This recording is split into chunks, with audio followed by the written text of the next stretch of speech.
ಇಲ್ಲಿ ನಾನೊಂದು brushless motor, ಅಂದರೆ ಇದೊಂದು ಸಿಂಕ್ರೊನಸ್ ಮೋಟರು. ಆ ಸಿಂಕ್ರೊನಸ್ ಮೋಟರ್ಗೆ ಒಂದು ಕಾಯಿಲ್ ಹಾಕಿ ಇಲ್ಲೊಂದು ಆಲ್ ಎಫೆಕ್ಟ್ ಸೆನ್ಸರ್, ಹಂಗಂದರೆ ಮ್ಯಾಗ್ನೆಟಿಕ್ ಫೀಲ್ಡ್ ಮೇಲೆ ಡಿಪೆಂಡ್ ಆಗಿರೋ ಅಂಥದ್ದು.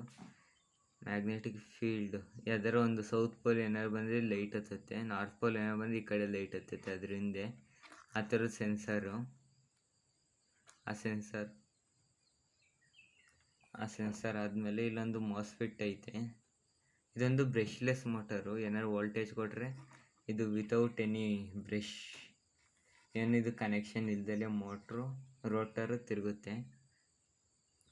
ಇದೊಂದು ಸಿಂಕ್ರೊನಸ್ ಮೋಟರಲ್ಲಿ ಸಿಗೋಂಥ ಮ್ಯಾಗ್ನೆಟ್ಟು.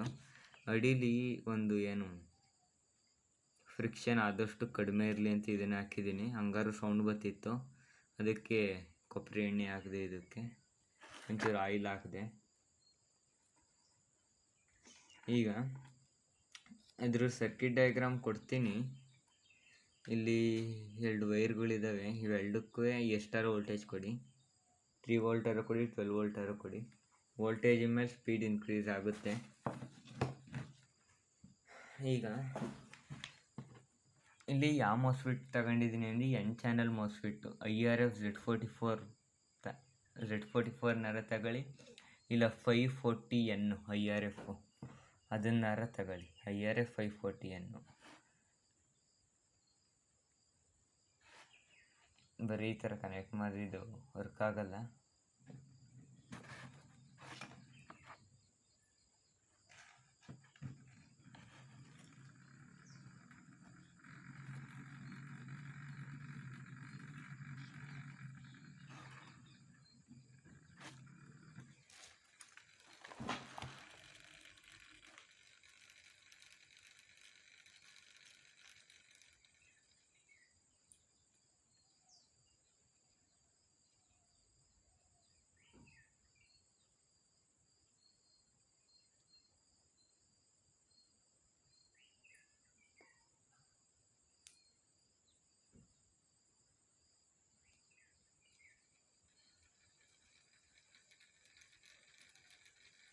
ಇದೇನು ಜಾಸ್ತಿ ಸ್ಪೀಡ್ ಇಲ್ಲ. ಸ್ಪೀಡ್ ಕಂಡುಹಿಡಿಯೋಕ್ಕೆ ಟೆಕೋಮೀಟರ್ ಅಂತಲೇ ಏನೋ ಬರುತ್ತೆ, ಅದು ನಮ್ಮ ತಲಿಲ್ಲ. ಅದಕ್ಕೆ ಸುಮ್ಮನೆ ಗೊತ್ತಾಗಲಿ ಅಂತ ಒಂದು ಟೇಪ್ ಅಂಟು ಹಾಕ್ತೀನಿ, ಎಷ್ಟು ಸ್ಪೀಡಲ್ಲಿ ತಿರುಗ್ತೈತೆ ಅಂತ ಗೊತ್ತಾಗಲಿ. ಈ ಥರ. ಇವಾಗ ಲಿಥಿಯಂ ಬ್ಯಾಟ್ರಿ ಎಲ್ಲೋತು? ಇವಾಗ ನೋಡೋದಾದರೆ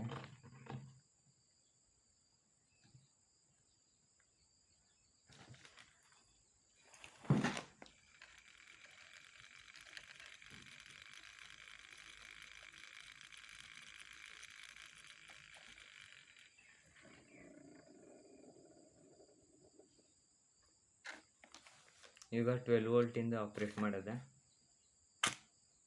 ಇದನ್ನು ಜಾಸ್ತಿ ಹೊತ್ತು 12 ವೋಲ್ಟಿಂದ ಆಪ್ರೇಟ್ ಮಾಡಬಾರ್ದು, ಯಾಕೆಂದರೆ ಕಾಯಿಲ್ ಹೀಟ್ ಆಗುತ್ತೆ. ಕಾಯಿಲ್ದು ವೈಂಡಿಂಗು ಎಷ್ಟು ಅಂದರೆ ವೈಂಡಿಂಗ್ ಗೊತ್ತಿಲ್ಲ, ಒಂದು 500-600 ಹಾಕಿ. ನಾರ್ಮಲ್ಲು ಇಂಥದ್ದು ಒಂಚೂರು ಗಟ್ಟಿರೋ ಅಂಥದ್ದು ಹಾಕಿ, ಜಾಸ್ತಿ ಏನು ಟೆನ್ಷನ್ ತಗೊಬೇಡಿ. ಎಂಥದಾರ ಆಗುತ್ತೆ. ಸಣ್ಣ ವೈರು ಒಂದು 500 ರೌಂಡ್ ಹಾಕಿ ಚೆನ್ನಾಗಿ ಇದಾಗುತ್ತೆ. ನೋಡ್ಬೋದು.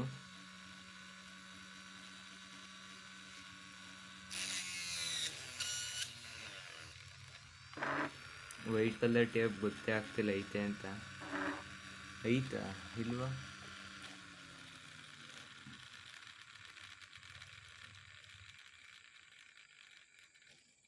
ಐತೆ.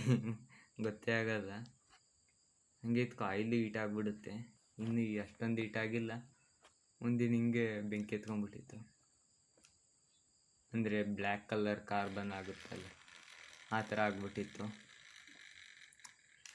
ಈ ತಪ್ಪು ಮಾಡಿಬಿಟ್ಟು ಇವಾಗ ಇದು ಅಷ್ಟೊಂದು ಸ್ಪೀಡಲ್ಲಿ ತಿರುಗ್ತೈತೆ ಅಂದರೆ